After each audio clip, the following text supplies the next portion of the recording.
Good afternoon. Welcome, everybody. Thank you for joining us today once again. We have with us Ambassador Elayne Whyte Gómez of Costa Rica, who will brief you on the conclusion of the UN conference to negotiate a legally binding instrument to prohibit nuclear weapons. Ambassador Whyte, welcome. You have the floor. Thank you. Good afternoon. Welcome. I thank you for your presence here. Well, you already know the good news. The United Nations formally adopted the Treaty on the Prohibition of Nuclear Weapons.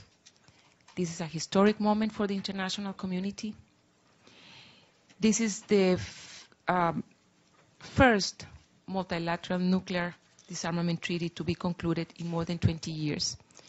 We have accomplished the mandate that the United Nations General Assembly provided the conference with to conclude as soon as possible this legally binding instrument to prohibit nuclear weapons. This process enjoyed the overwhelming support of the international community.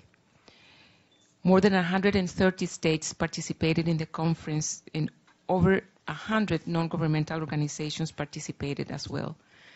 Needless to say that the presence of the victims of the atomic bombings in Hiroshima and Nagasaki and those also affected by nuclear testings throughout the world has been of vital importance for all the delegations. The treaty that we have adopted has not only complied with the mandate of the General Assembly to build a norm that strengthens, complements, and supports the existing architecture of the disarmament sphere. But it also has captured the aspirations of the overwhelming majority of those participating in the conference, including the civil society. And this is something that I would like to stress because it has been the enthusiasm, the knowledge, and the collective experience of civil society that has kept the pressure throughout the decades so the international community moves towards the prohibition of nuclear weapons.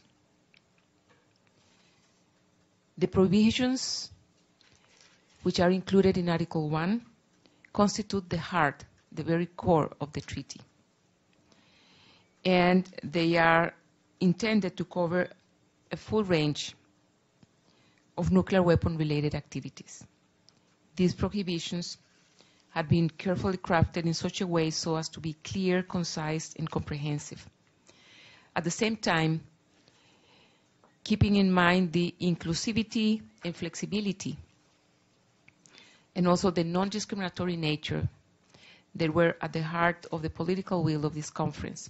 The treaty also has provisions to allow the nuclear weapon states and to invite the nuclear weapon states when they so consider to be ready to become state parties and start their process of elimination of their nuclear arsenals within this regime and also in coordination with the Conference of State Parties and designated competent international authority.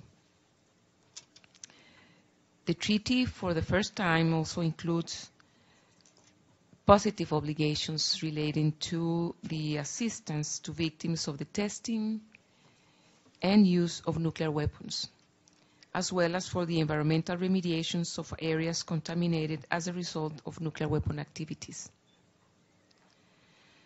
The treaty has thus been designed for the future and as a concrete tool to advance the common aspirations of the international community. All the peoples of the world aspire to build a world of peace, but also a world free of nuclear weapons. That is the common objective that all peoples and all states in this international community and the United Nations share. And we have come one step closer towards that end today. I want to thank you all for following on this process. It has been an intense but also a very emotional process in which all the delegates have felt a very deep conviction and determination to conclude as soon as possible this mandate given by the General Assembly. As I said, we all feel very emotional today.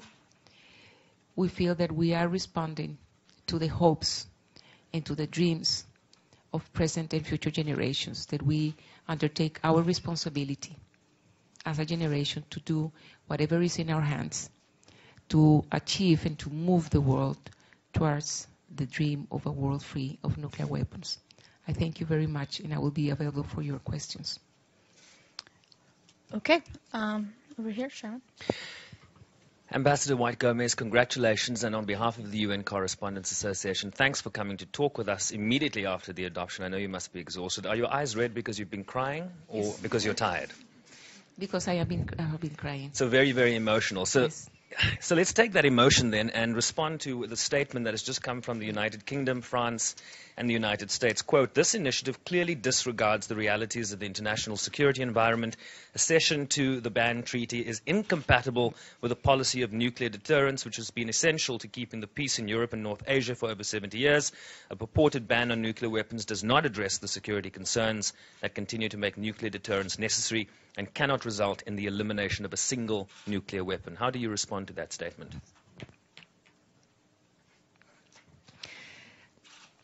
First of all, the strong belief is that it is the international order that created the UN Charter, a rules-based international order, what we strongly believe has kept peace in the world after 1945. It is by building norms and strengthening the international architecture, the institutional architecture, that we strongly believe that we will have a better world, a safer world. We are working toward that end, building norms, building institutions, building institutional architecture. Of course, if we only consider the current international situation to decide whether to act or not to act, you can always choose not to act. And you will be responsible not only for your action, but also for your non-action. But if we look back in history, several decades ago, when the Treaty of Non-Proliferation was signed, was negotiated and signed, it did not enjoy the large number of countries that are state parties today. It has taken decades to work on the universalization of this norm. And within those decades, there were changes in the international community that allowed for all the permanent members of the Security Council to become state members. So it was not something that was achieved in the first 5 years.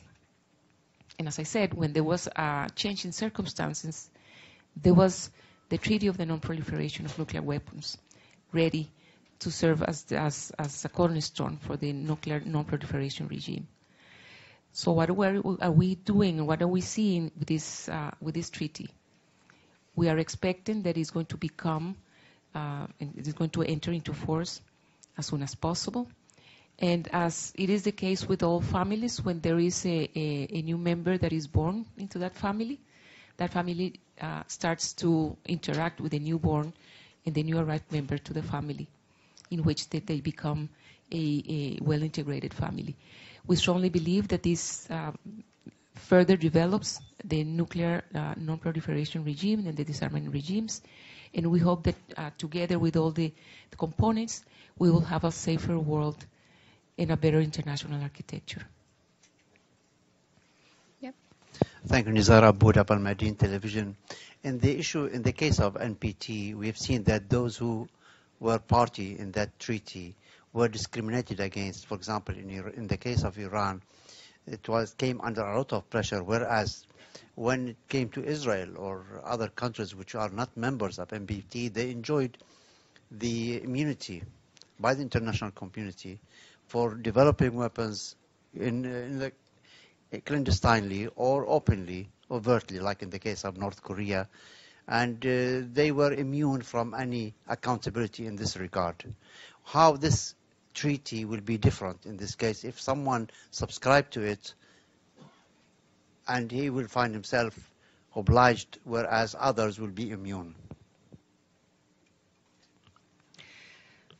I think the first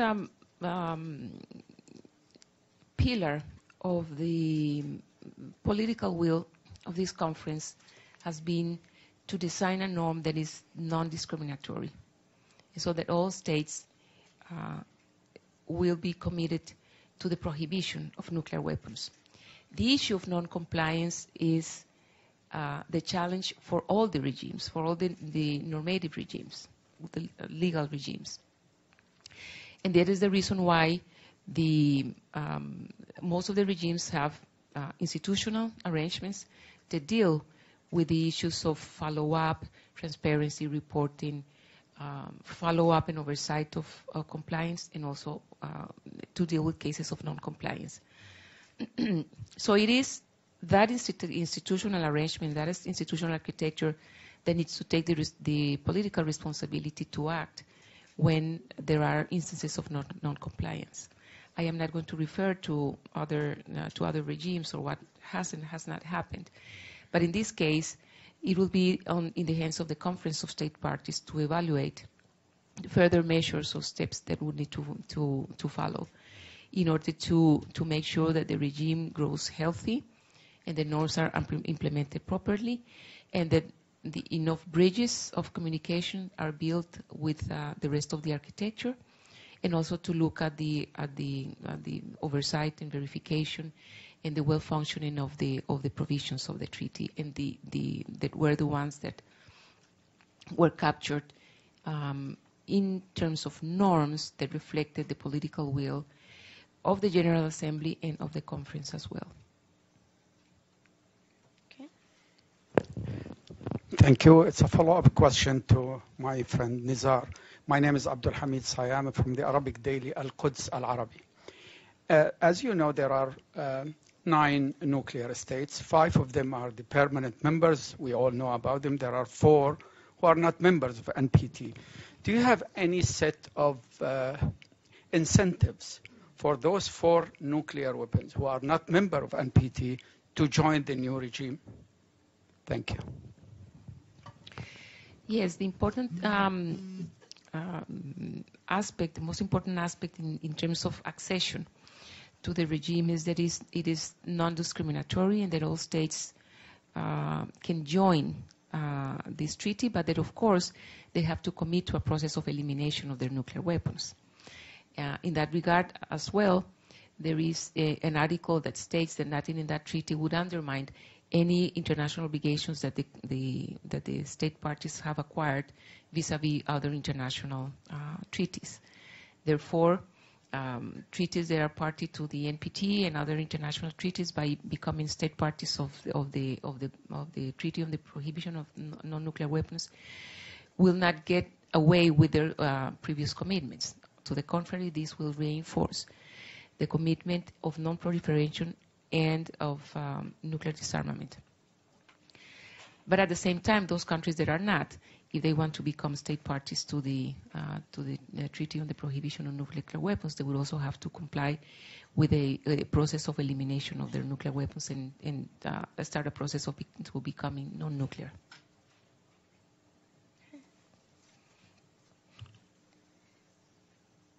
Hello. Congratulations. I know it's been a rough ride, but it's a very joyous occasion, I think.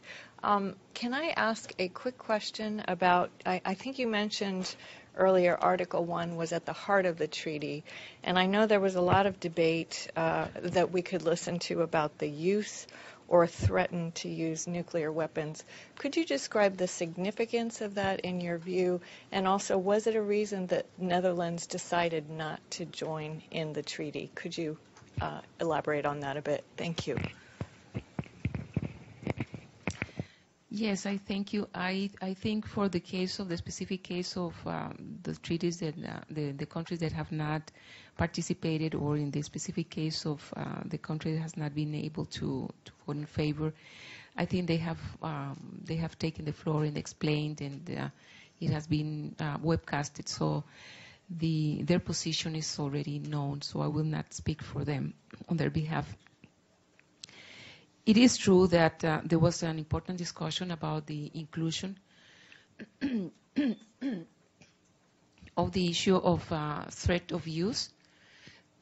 So it was finally agreed by the conference that Article 1 should include a prohibition to use or to threaten to use nuclear weapons, in the understanding that the threat of use lies at the heart of the deterrence and the current security paradigms that were started after 1945, when the nuclear bomb and nuclear power was created.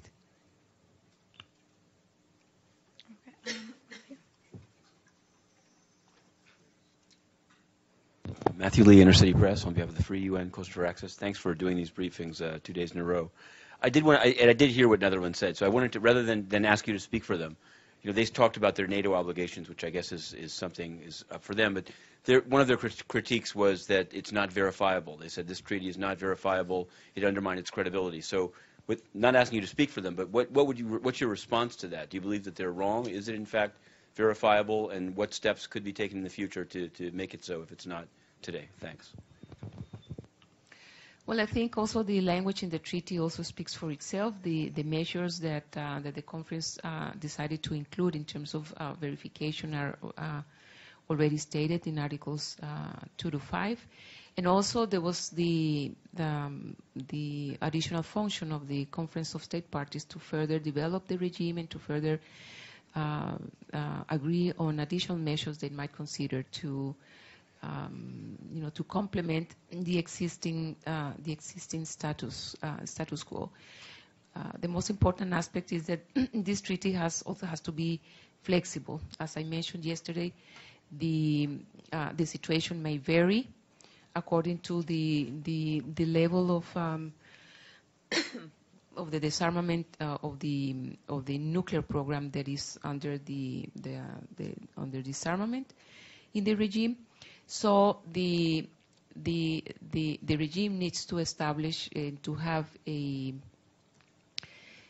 well-established function in the institutional structure, so that they can adapt and take additional measures. They can take the form of additional protocols to the convention to deal with that and other specific cases. Over there in the back. Thank you. This is I'm Takagi from Kyodo News Japan's News Agency. Thank you for briefing. Right after the adoption of the treaty, nuclear weapon states France, UK, and United States released a joint press statement, and it mentioned we do not intend to sign, ratify, or ever become party to it. Therefore, there will be no change in the legal obligations on our countries. So how would you react to it? I will say the same comment that I mentioned before, which is that the world changes and situations might change. It is the same situation that happened when some decades ago the NPT entered into force. And perhaps at that moment, nobody could imagine that all the members of the Security Council, the permanent members of the Security Council, were going to be state parties to the NPT. But as the world evolves and the international community evolves and geopolitics also evolve, we might see a change in circumstances that will allow current nuclear weapon states to decide to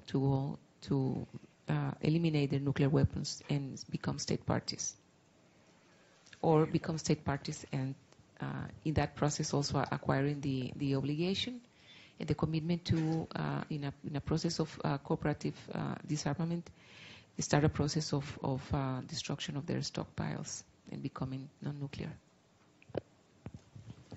Thank you very much for the opportunity, and congratulations, of course. 2 questions. What is coming next after today's treaty? And my second question is, what is the importance of provision related to the victims in the treaty? Thank you very much.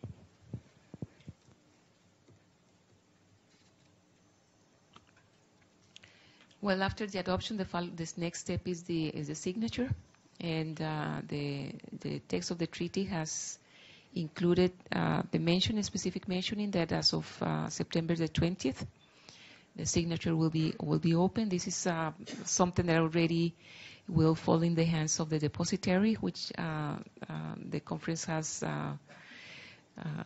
conferred to the Secretary General of the United Nations. So the next step is the signature, and we hope that many states will be able to join and to sign the treaty in the near future, so that it enters into force, which is the second step. Then, after the entry into force, the first meeting of state parties will take place to start taking all the necessary measures towards implementation, towards the universalization of the treaty, and also towards building the necessary bridges of communication and coordination with the rest of the disarmament architecture. Now, it is very important also to mention that and to reiterate that, yes, this is the first disarmament treaty in which there is also a recognition of the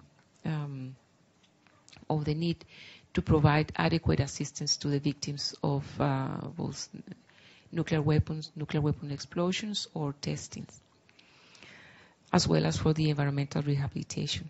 Of course, we hope that these provisions will not be needed in the future, because what we are trying to do with this treaty is to have a good international norm that will take us closer to the moment in which nuclear weapons are never used again under any circumstances. Okay. Any more questions?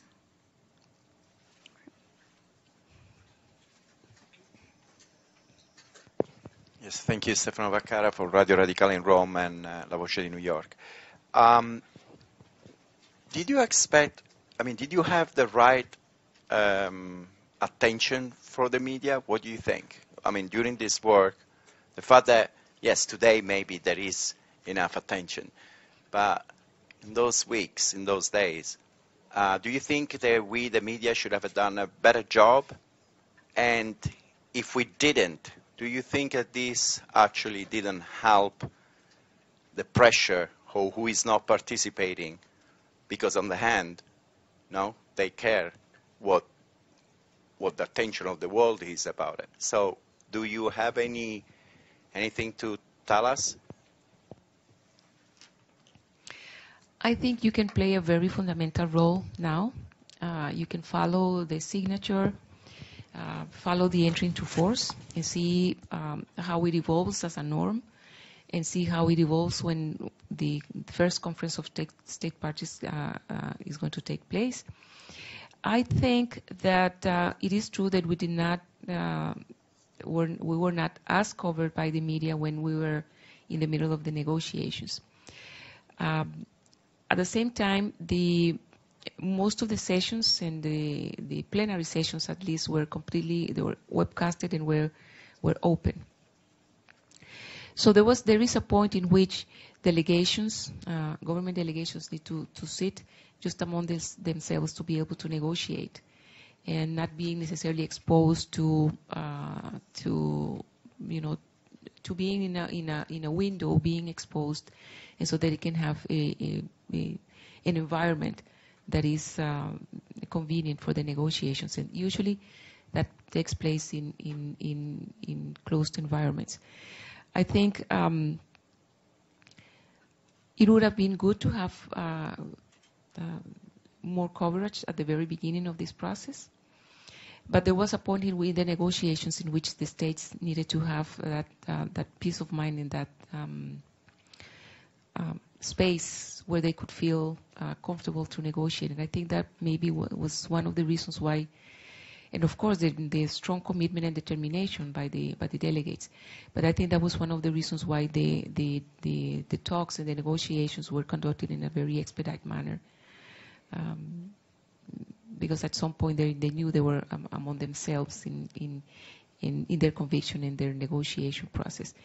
Now, I do challenge you and I do encourage you to take a good look at what comes next. This is the first time in 70 years since the organization was created that the world sees a norm to prohibit nuclear weapons. It is the first time that in the international law, we can say that we have international law that covers all nuclear or weapons of mass destruction. That is a significant achievement for the international community, for the international architecture. We are expanding the legal and normative basis of the international community, and we have a norm that we hope that is going to influence the behavior of states, and of course the expectations of the international community as a whole. So we do expect that you play a very fundamental role as well in the future to see how this develops. Okay, last question over here. Yes, Sumire Kunieda, Mainichi newspaper. Many countries mentioned about the role of the hibakusha in this conference. And have you also affected personally by their testimony or any of your experience with them? And if so, how? Yes, we have to recognize that this initiative and this movement has a strong link to the humanitarian impact of nuclear weapons. So the presence of the hibakushas and the fact that we have to recognize that they have been committed throughout so many decades in sharing with the rest of the international community their own experience has been a fundamental driving factor in the success of this negotiation process. They were there. They shared their experiences with us. They were sharing the negotiation process with us. We are human beings. So if you have a human being close to you and they tell you the experience they have gone through and the horrendous impact of nuclear weapons, it touches every delegate's human soul. And as I said, I have said several times, this has been a process in which you see a combination of reason and of heart and very deep conviction and moral conviction of the work that we had to accomplish. And I think we feel proud of returning to the General Assembly and tell the General Assembly, we complied, we fulfilled, and here is the treaty that you requested and that you encouraged us to conclude as soon as possible. So we did, and we feel proud about that. Okay, I think that's all we have time for today. Thank you very much.